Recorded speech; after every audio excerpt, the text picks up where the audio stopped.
कृष्णाय वासुदेवाय हरे परमात्मने प्रणतिक्लेशनाशाय गोविन्दाय नमो नमः।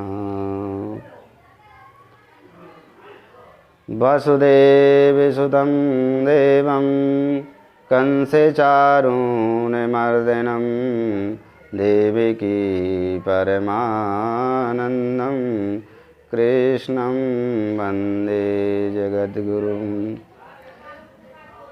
परात्पर अखिलेश्वर अकारण करुणा वर्णालय श्रीमद् भागवत पुराण की कथा में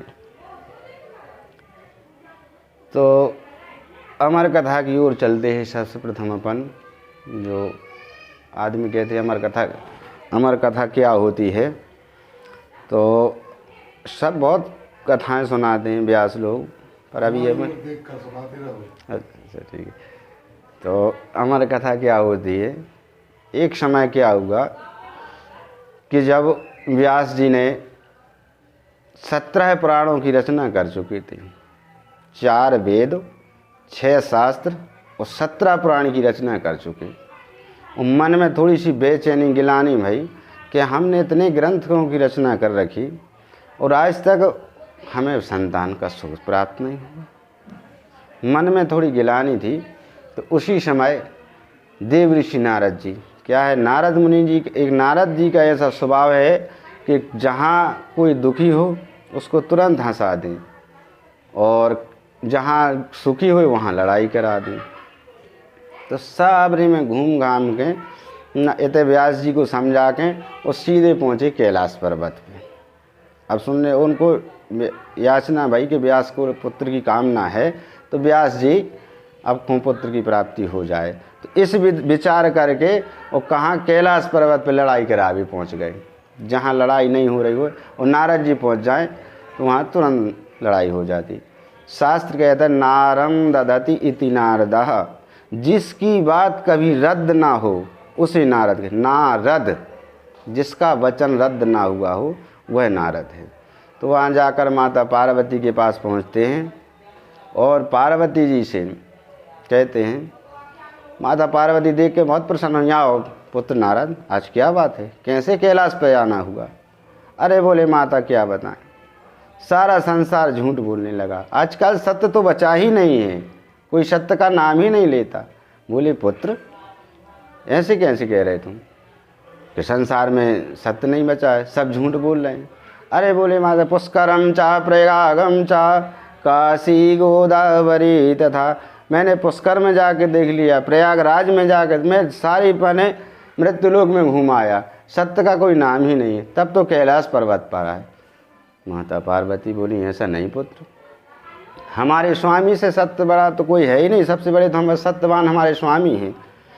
नहीं तर जो भजन करते हैं भजन में अगर किसी देवता की मूर्ति प्रतिबिंब आ जाती तो वो बताई नहीं जाती है, पर हमारे स्वामी तो भजन करके आते और हमें तुरंत बताते आज फलानी देवता का दर्शन हुआ। निकाने बोले अरे माता सब झूठी बातें हैं, आप कहते हैं तो फिर ये भी बताया होगा। बोले क्या बताया होगा कि आज तक आपने ये पूछी उनसे या उनने बताया कि ये गले में किसकी माला पहने, जी मुंडा ही मुंड लटक रहे हैं, जी कौन के आए, जा पूछी आज तक आपने। बोले पुत्र जा तो नहीं पूछी हमने, उनने बताई कब हमके जी कौन के आए, कहीं नहीं बताई, तो फिर कैसे सत्य बोला। जो मुंड गले में धारण करे और आपके संग 24 घंटे रह रहे, आपको ये भी नहीं बताया कि किसके मुंड हैंगे।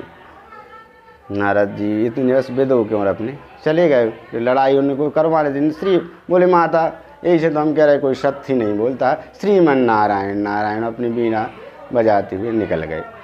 माता पार्वती क्रोधित होकर के लेट जाती हैं।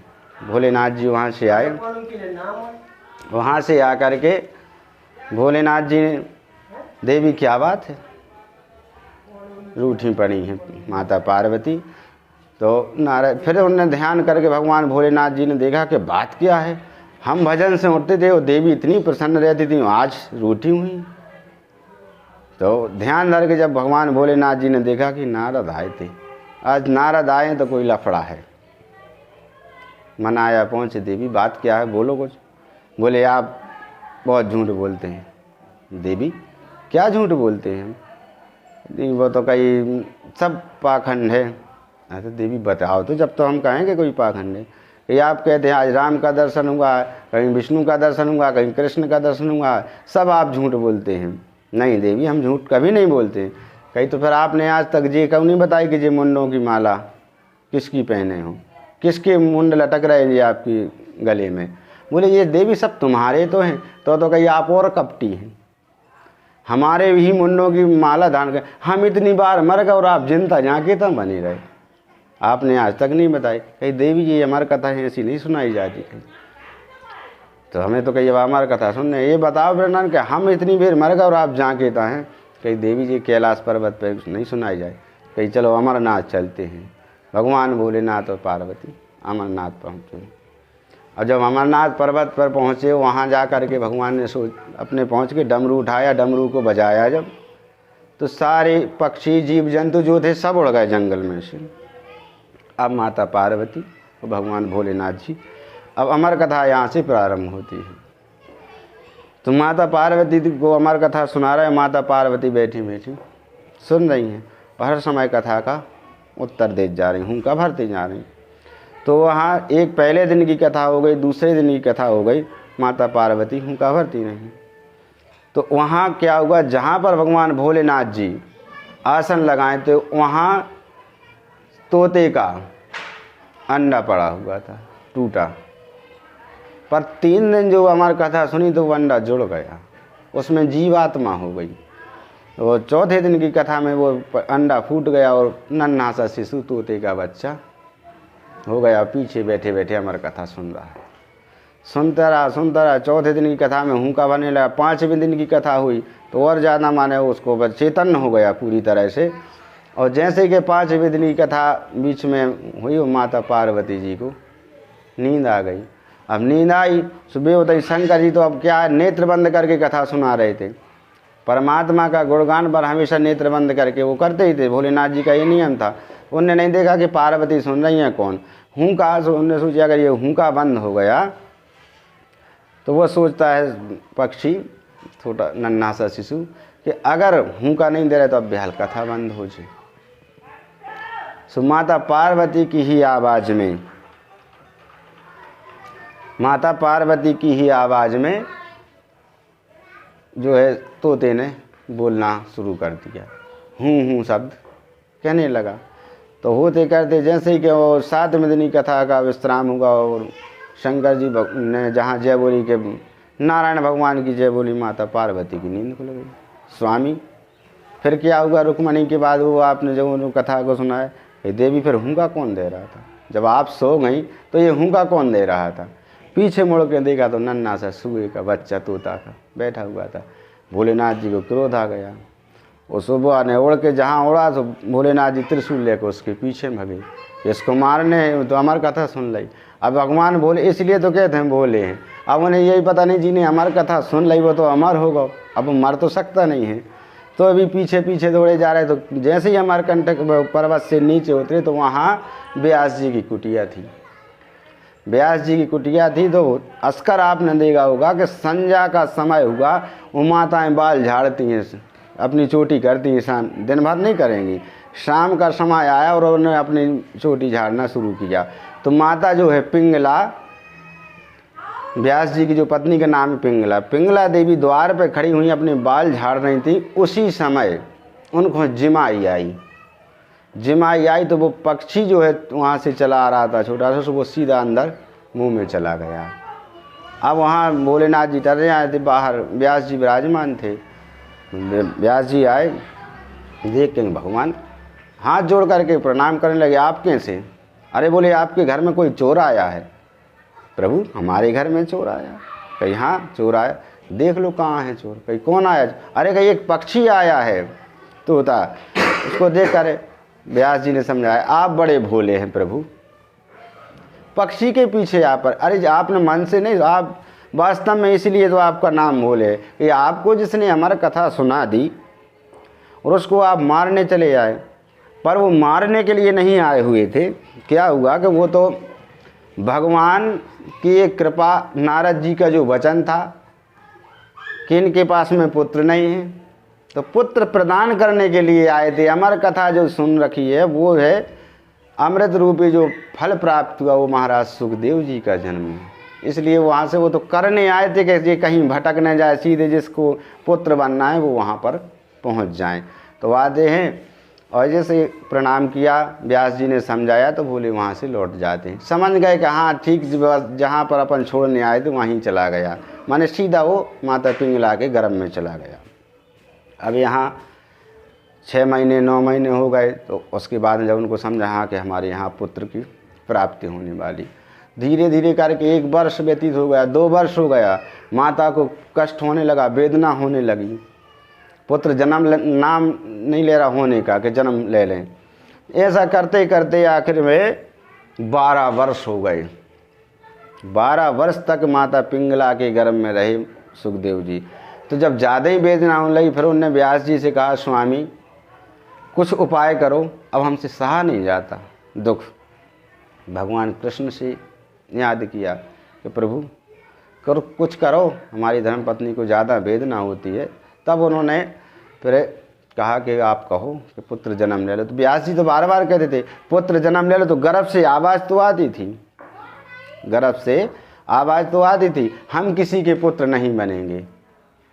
तो कहीं फिर जब कृष्ण भगवान को बुलाया तो कृष्ण ने कहा ठीक है, आपको हमारी माया नहीं व्यापेगी, विष्णु की माया, क्योंकि जो जब बच्चा जन्म लेता है गर्भ से, माँ के गर्भ से, तो पूज्यपाद तुलसीदास जी ने रामायण में लिखा है गिरा भूमि भा डावर पानी और जीव जीव माया लपटानी। आकाश से जल बिल्कुल स्वच्छ गिरत है, पवित्र, ऊपर गंदा कवे हो जाते, ये पृथ्वी पर जब गिरता है गिरा भूमि भा डाबर पानी और जिम जी वहीं माया लिपटानी। जब जैसे ही कि ये विष्णु की माया में विलीन होता है, तो जैसे अब गर्भ से जन्म होता है तो बच्चा सबसे पहले रो थके थे कहाँ कहाँ, तो जैसे सोचा था हम कहाँ आ गए।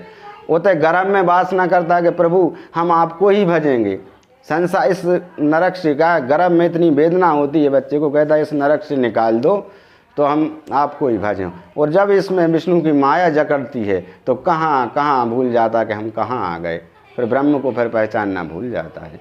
तो जैसे ही कि अब यहाँ भगवान श्री कृष्ण जी ने कहा हे पुत्रो जन्म ले लो, आप जो भी हो, पुत्र नहीं कह रहे, आप जो भी हो जन्म ले लो, आपको मेरी माया में वचन देता हूँ, मेरी माया आपको नहीं व्यापेगी।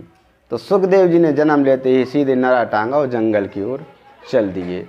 व्यास जी पीछे से पुत्र पुत्र पुकारते हुए जा रहे थे, वेदना हो रही थी। अब वहाँ मानसरोवर में बच्चियाँ कुछ माने स्त्रियाँ स्नान कर रही हुई थी। तो उस स्नान में वो तो स्नान करती नहीं कि वो 12 वर्ष के, वो तो ब्रह्म थे, सुखदेव जी महाराज तो ब्रह्म थे। तो ब्रह्म को क्या होता है, माया से कोई मोह नहीं रहता है।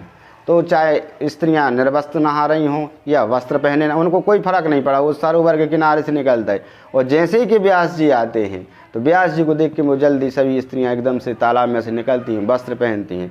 व्यास जी उन्हें समझाते हैं कि देवी हम तो एक वृद्ध हो गए, तो हमारे प्रति आप लोग वस्त्र पहनने लगे, और हमारा पुत्र यहाँ से जवान पुत्र निकल गया, तब आप लोग स्नान करती नहीं, तब नहीं निकली। कहीं यही तो व्यास जी भ्रम है, आपका पुत्र माया से परे है, उसे ब्रह्म की बनाई हुई माया नहीं घेर सकती। वो तो परमहंस है, निर्मोही, उन्हें कोई मोह ही नहीं है संसार से। वो क्या जाने इसमें कि कोई वस्त्र पहने या निर्वस्त्र है, क्या है क्या नहीं है। और आप ये सब जानते, इसलिए आपकी हम लोग मर्यादा कर रहे। तो व्यास जी को ज्ञान हो गया। व्यास जी सरोवर से वापस चले जाते, वहाँ सुखदेव जी जाकर अपने परम ब्रह्म का भजन करने लगते हैं। अब यहाँ उनको वेदना तो हो रही कि पुत्र हुआ तो जंगल को चला गया। फिर नारद जी को बुलाया, नारद जी ने आगे की कि आप एक और पुराण की आप रचना करो, 17 तो आपने रच ही दिए, एक पुराण और रचें। तब फिर श्रीमद् भागवत पुराण की रचना करते हैं, लेखक रचना करी, उसमें लिखते हैं। तो 4 शिष्यों को उन्होंने बनाया। भागवत 4 घाटों पर होती है, कहीं भी देखें रामायण 4 घाटों पर चलती है। सबको पता नहीं है कि जय कहाँ कहाँ 4 घाट हैंगे। इसी प्रकार भागवत जी के उसने 4 शिष्य बनाए, चारों शिष्यों को समझा के पहुँचाया कि अगर हमारा पुत्र वापस आ जाए तो सबसे पहले उन्होंने बढ़िया श्लोक याद करके भेजा कि बच्चों को जाओ जहाँ हमारा बालक बैठा उसके सामने मधुर वचन वर्णः पीरम नटवर बपुः कर्णयो कर्णिकारं बिभ्रत वैष्णवमनंगं वैजयन्ती च मालां। जो श्लोक बोला तुरंत उनकी समाधि तो खुली। फिर भाई इतने सुंदर श्लोक आप लोगों को कहाँ से मिले? उन्होंने कहा आपको अगर ये सीखना है तो आपके पिताजी के पास चलना पड़ेगा। जो कैसे फिर समाधि लग गई। क्या जो माया से उन्हें पढ़ना ही नहीं है, अभी जाएंगे सीखेंगे, पिता पुत्र का वही मोह लग जाएगा। तो उस चीज़ से वो पढ़ने के लिए फिर जाके कि हमें इससे परे ही रहना है, फिर समाधि लग गई। पूछा बच्चों से, व्यास जी के पास पहुँचे, उन्होंने पूछा क्यों शिष्य पुत्र की कोई समाधि खुली थी? बोले गुरुदेव समाधि तो खुली थी। और उनने पूछा भी हम लोगों से कि इतने सुंदर श्लोक कहाँ मिलते हैं सुनने? तो हमने बताया कि आपके पिताजी के पास चलना। कि यही तो गलती करी। ये नहीं कहते आपके पिताजी के पास, आपको आश्रम में चलना पड़ेगा, वहाँ सिखाए जाते हैं। बोलते ठीक है गुरुदेव आपकी जाके। फिर दोबारा से शिष्य आ जाते हैं, फिर आके बोलते हैं अहो वकीयम स्तनकालकूटम। जो बोली अहो वकीयम, बड़े उसे स्वर से गा रहे बच्चे चारों। उन्होंने कहा हा मेरे परमात्मा कितने दयालु हैं। एक राक्षसी स्तन में जहर लगाकर मारने आ रही, वो ब्रह्म उसे मातृगति प्रदान कर रहे हैं। जो ये सुना सुखदेव की समाधि खुल गई। समाधि फिर तो उनसे रहा नहीं गया कि बताओ ये कहाँ सिखाए जाते? बोले आश्रम में चलना पड़ेगा। फिर सुखदेव जी की उन शिष्यों के साथ में व्यास जी के आश्रम पर आते हैं। वहाँ व्यास जी ने उनका यज्ञोपवी संस्कार कराया। संस्कार कराने के बाद में विद्या अध्ययन कराई। विद्या में जब निपुण हो गए तब उन्होंने सोची भाई अगर हम कह दें, व्यास जी मन में सोचते अगर हम कह दें कि हमारा पुत्र भागवत का अधिकारी है तो सब लोग कहेंगे ले इन्हीं ने पुराणों की रचना करी। वह दूसरे को दे देते अधिकार भागवत सुनाने का, पर नहीं, अपने पुत्र को ही अधिकार दे रहे हैं जी। पहला अधिकार तो ब्रह्मा जी के मानस पुत्र जो चारों मानस थे पुत्र थे, सनातन सनत कुमार, ये चारों भाइयों को ये सदा 5 वर्ष के रहते हैं, सदा नन्हे बच्चों की तरह में। तो पहले एक भागवत उन्होंने सुनाई, फिर गोकर्ण जी ने सुनाई, जमानव जी जिनको आदेश मिलता गया। अब तो सुखदेव जी को सबसे, और सूत जी ने सुनाई, और इसके बाद में चौथी फिर जब है वो सब सुखदेव जी महाराज को। तो कई इनको पहले अधिकारी हैं तो जी कहाँ से माने इनको जय मिले? तो व्यास जी ने मन में देखा कि महाराज जनक से विद्वान कोई निमि, उनको निमि महाराज के जो माने बिना देह के जनक, आज भी एक पाँव उनका अग्नि में रहता है और भारी विद्वान राजन थी। जनक जैसा कोई विद्वान नहीं था। अगर वो कई महाराज जनक बोल देंगे कि हाँ पुत्र भागवत सुनाने के अधिकारी हैं तो फिर समझ लोगे सब कि जाओ पुत्र तुम्हें जनक जी के यहाँ जाना पड़ेगा। शिष्यों के साथ गए, पहुँचे तो महाराज जनक जी के वहाँ पहुँचते हैं तो जनक ने कहा, ये भी देख ली तो उन्हें ध्यान रखे कि व्यास जी परीक्षा लेने के लिए भेज रहे हैं। यदि बोल दो कि दरवाजे पे खड़े रहो, आज दिन भर आपको यहीं रखना है, आज दिन भर काम है, महाराज जी आज नहीं मिल सकते। सुबह आके खड़े हुए जैसी अवस्था में, शाम तक वैसे करे। शाम को उन्हें दिखवाया कि मंत्री देखो जो बालक आया था विद्या अध्ययन करने के लिए, उसका स्वभाव जानो, जो सुबह जैसे आए थे वैसे हैं या क्रोध है या चिंता है, क्या है? उन्होंने देखा कि जैसे सुबह आए थे वैसे शाम तक हैं।